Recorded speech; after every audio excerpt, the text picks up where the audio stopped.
David Lammy, celebrity mastermind. He was asked, which famous blue cheese is paired with port?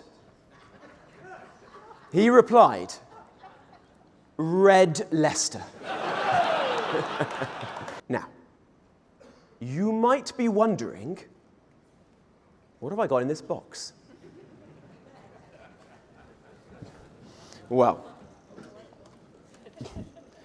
don't worry. I'm not about to do a Michael Fabricant tribute act. This is actually serious.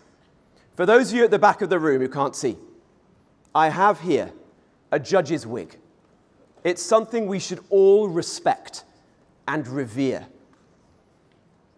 When a judge dons a wig, it signifies the transition from their everyday personality, their identity, to that of a legal arbiter.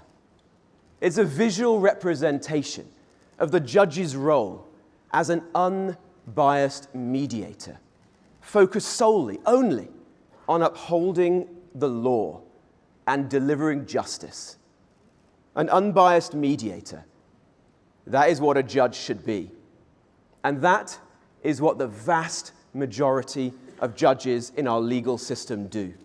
They wear the wig, they respect and revere it, and that is why, in turn, our legal system is respected and revered all around the world. But we've got a problem. Conference, we have a problem. It's one that Labour choose to ignore.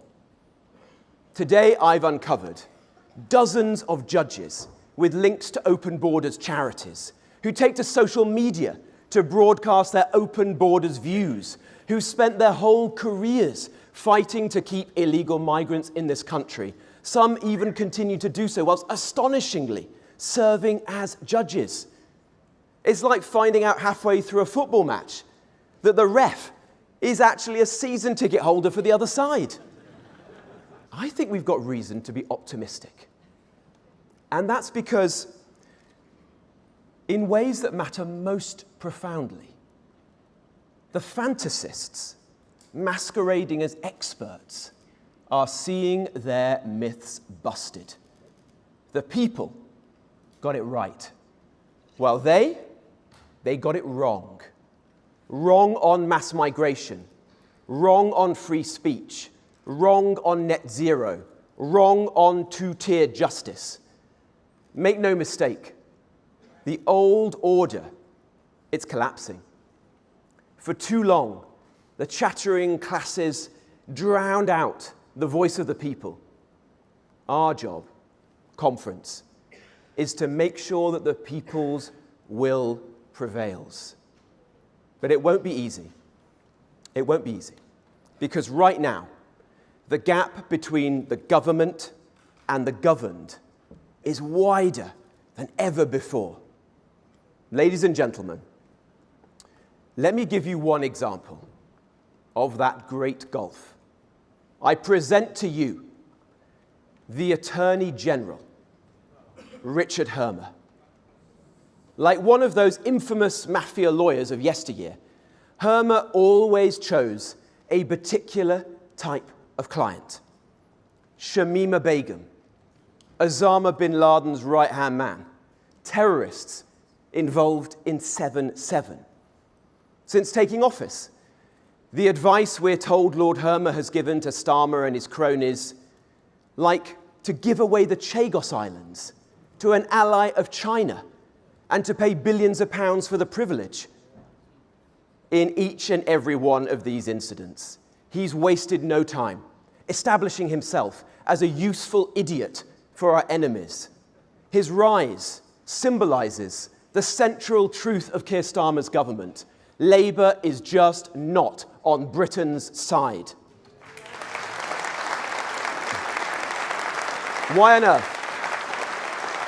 Why on earth? Thank you. Why on earth would Britain's Attorney General change the law to enable our country's enemies to sue the very government that he represents?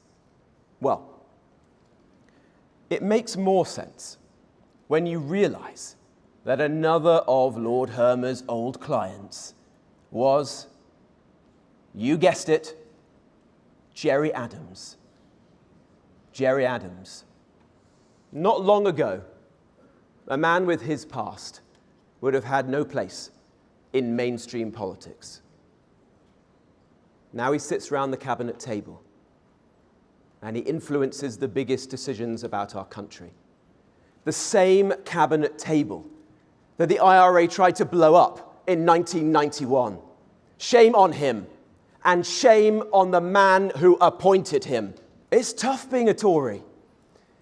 6 months ago, the Tory legend, Sir Michael Fabricant, went on the Big Brother house. He lasted 4 days. Last week, one of our party's most energetic campaigners, Emily Hewitson, entered the Big Brother house. She lasted 11 hours. She didn't even get to spend the night. And now, conference. I've heard that a third Tory blonde is in negotiations to enter the Big Brother house. Liz Truss. But the negotiations have broken down, conference. She's asking to be paid by the minute. Too soon, perhaps. Too soon. Now, we all knew that Keir Starmer would be a bad Prime Minister. But I don't think anyone anticipated he would be this bad. He's combined the management style of David Brent with the administrative grip of Blackadder's Baldrick. He's proven himself to be a freebie-grabbing, free speech stifling, criminal releasing, tax raising, farmer hating, Brexit betraying, aspiration sapping, sorry excuse for a leader. And conference.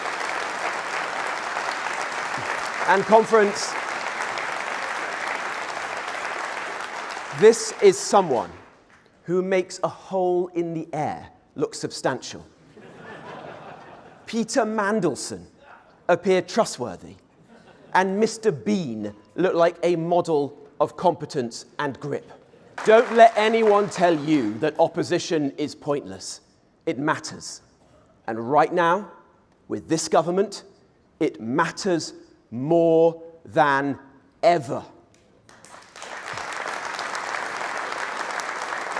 And conference, your support matters too. To the door knockers, the pavement pounders, the envelope stuffers, the tweeters, the TikTokers, the members, the councillors across the length and breadth of this country.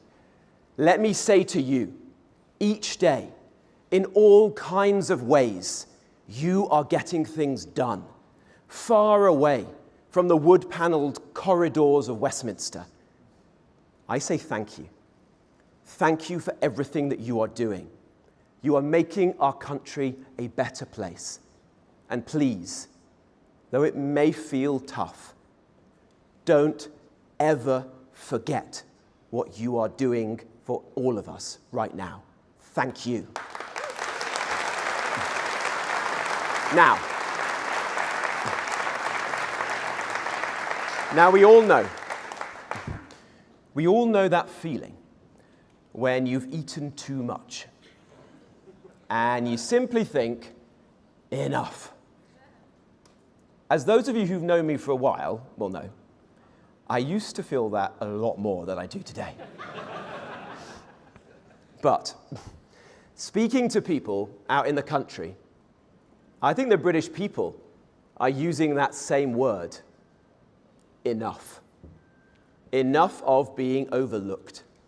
Enough of being treated like fools. They see it, don't they? When they watch freeloaders brazenly walk out of shops laden with goods they haven't paid for. They hear it when morons blast music in public places with utter disregard for others. And they feel it when they see the police ignore all these things, yet find time to knock on someone's door and scold them for a post on social media. Dismissed, derided, demeaned for so long. The British people are patient and they are tolerant, but only up to a point. They've had enough. Now, I've read countless stories about how talented young people are abandoning the UK. They're emigrating to Dubai or Singapore or Australia, and not just because of the weather. Conference, this is my message to you. We may be a little bit down, but our country is not out, because there is a better way. There is so much good in our country that's worth fighting for. We've got so much to cherish about who we are. Blue remembered hills seen from black country towns, big skies over the flat acres of Nottinghamshire, the best farmers, food and drink, beer in the world, from Aberdeen Angus steaks to Hawkstone lager, a love of pubs, our love of animals, the common law, jury trials, a royal family so admired that they make the most powerful man in the world go weak at the knees. A military that has defeated every force on the planet. The roar of the crowd at Twickenham as the Red Roses beat the Canadians. Or Chris Wokes, arm in a sling, goes out to bat at the Oval. The quiet kindness of our hospice movement. The millions of volunteers whose helping hands and broad shoulders make our society strong. The spirit of builders, of makers, of doers, of givers. These are the reasons our hearts swell when we think of Britain.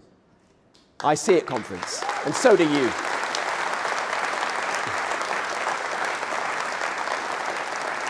I see it when I travel around our country, even making the occasional video. I've developed a Michael Portillo-esque knowledge of Britain's motorway service stations. So if you're watching, hello to my friends at Greg's, at Peterborough North Services. You might see me later this week. But above all, as I've been visiting communities, I've asked a lot of questions. And I'm telling you, out there, the spirit is strong. Let me not see our country's honour fade. Let us see our land retain her soul, her pride, her freedom. Conference, every tide turns.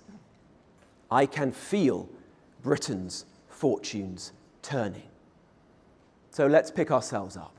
Let's dust ourselves down. Let's draw on Britain's greatness to make it greater still. Let's fight for a better future. Let's build this new order. Let's take our country back.